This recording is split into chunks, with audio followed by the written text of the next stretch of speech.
What's going on, guys? Today I have a special news for the Elder Scrolls fans. I'm gonna bring you uh, Elder Scrolls Online introduction, a little 9 minutes video about Elder Scrolls Online, a little documentary.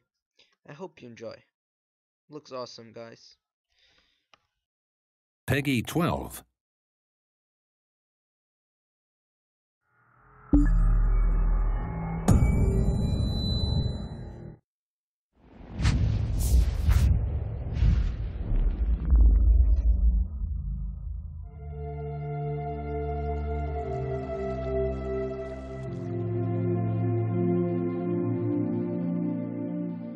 With the Elder Scrolls Online, we're bringing two different groups of players together. We got the Elder Scrolls crowd, which is used to great games like Skyrim and Oblivion and Morrowind in the older games. And then we have the MMO crowd, which is used to all the great MMOs from the last 15 years. We're bringing them all together into one great game, and we're really excited to tell you about it.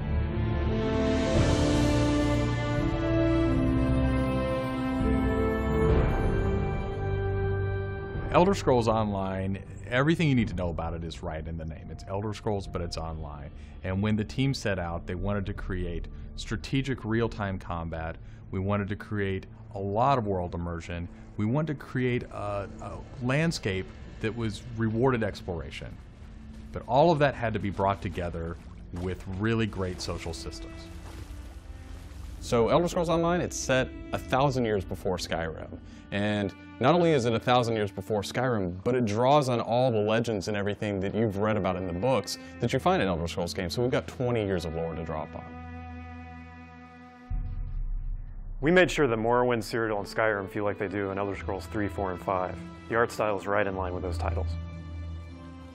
Now you can explore all of Tamriel. You can return to places that you've seen before, and you can explore new places that you've never been.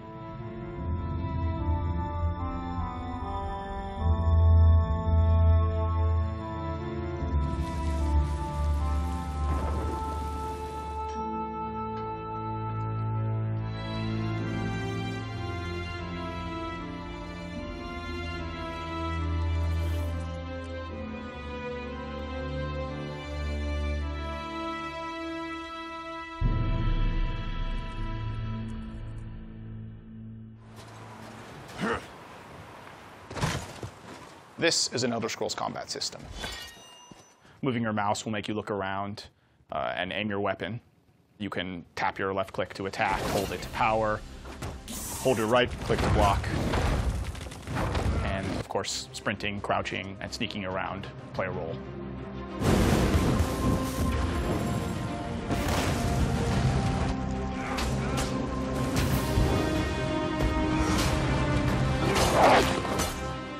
All of our characters are designed so that hundreds of them can be on screen at one time.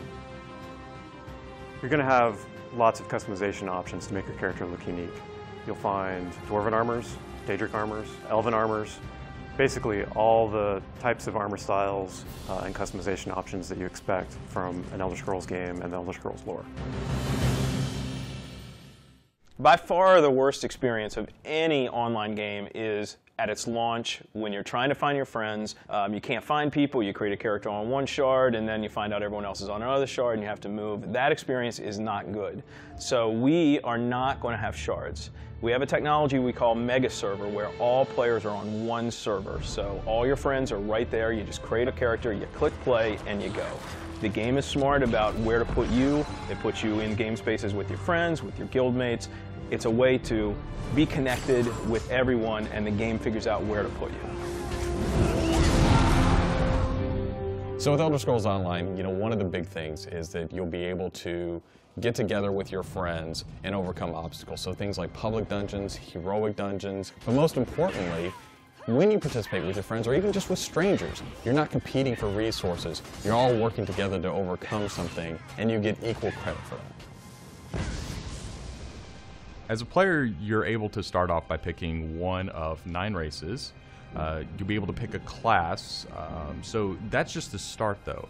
From there, all of the choices you make with quests, all of the choices you make in which abilities you choose, which weapons you use, which armor you use, really help make your character stand out in the world.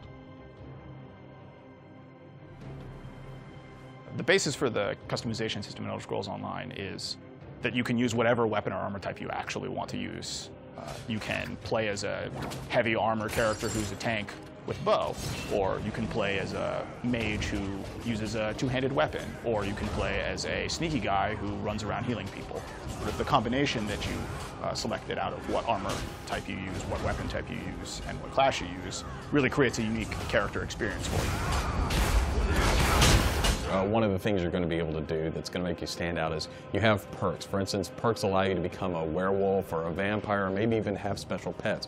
But it's not just about that. There are other things like how you increase your stamina, how you increase your magic, or how you increase your health that really take you from your initial class choice, and it makes you stand out because you're saying, these are the things that are important to me. This is the way I want to play. This is the role I want to take in combat.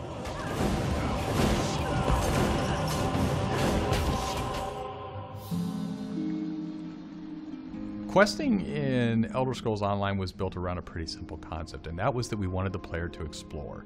And we wanted, when the player explored, for them to be able to see something around a corner and say, oh, well, I was on this quest, but now I see something over there that's really interesting. And so they had this decision point of, which thing do I do next? And that's really where we want the player to go. It's not what do I do next, it's which one of these things do I do next. The way a player finds quests in our game is really through exploration. As they wander around the world, we have an on-screen compass, and that really points out the areas of opportunity or points of interest to the player. When the player finds a point of interest in the world, this is really where all of our story content is. And they're an opportunity for the player to make a change in the world. And a really good example of that is there's a werewolf invasion. When the player gets there, they fend off the werewolf invasion, they save the town, and every time you come back to that village, you'll be remembered and thanked by the villagers. The werewolves will be gone just like you would have in Oblivion as the hero of Clutch. Once you hit level 50, that's really where the game opens up. At this point, you're going into Cyrodiil to PvP, or you're deciding you want to go on a heroic raid with your guild and your friends, or maybe you might go into an adventure zone, which is our way of getting you into a zone where you can play solo, you can play with a small group, or you can play with a really large group to overcome obstacles.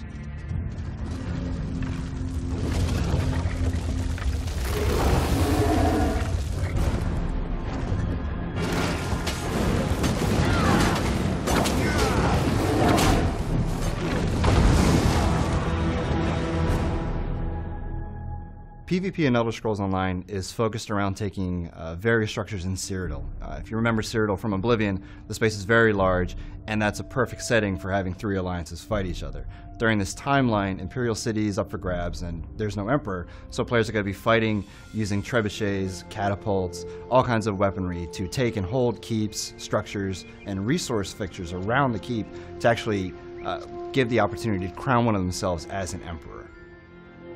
It's really important to us that PvP isn't just a veteran game. It's got to be something that people can do from the very beginning because you want to be comfortable in getting into this. So we make sure that everybody is on equal footing. So even at level 10, you can go into our PvP area and really have a great experience and a good time.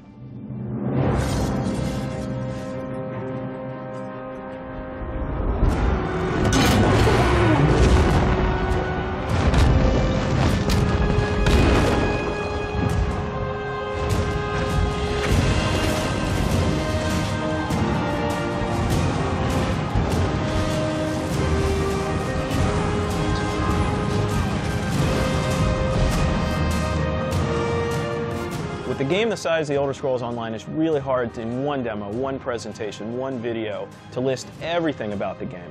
So what you've heard today are the basics. Over time, we're going to go into more depth in everything you've heard about today, and then all the other systems which we haven't talked about yet.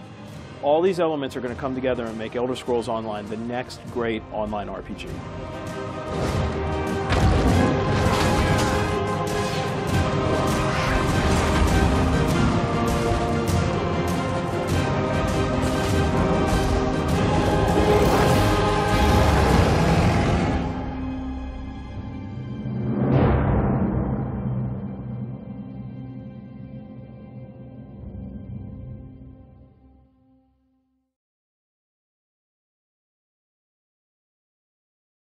Well, that looked amazing. I'm gonna get so viciated in that game probably. So I hope you enjoy. Remember to subscribe and like. Tell me what you think and write your comments.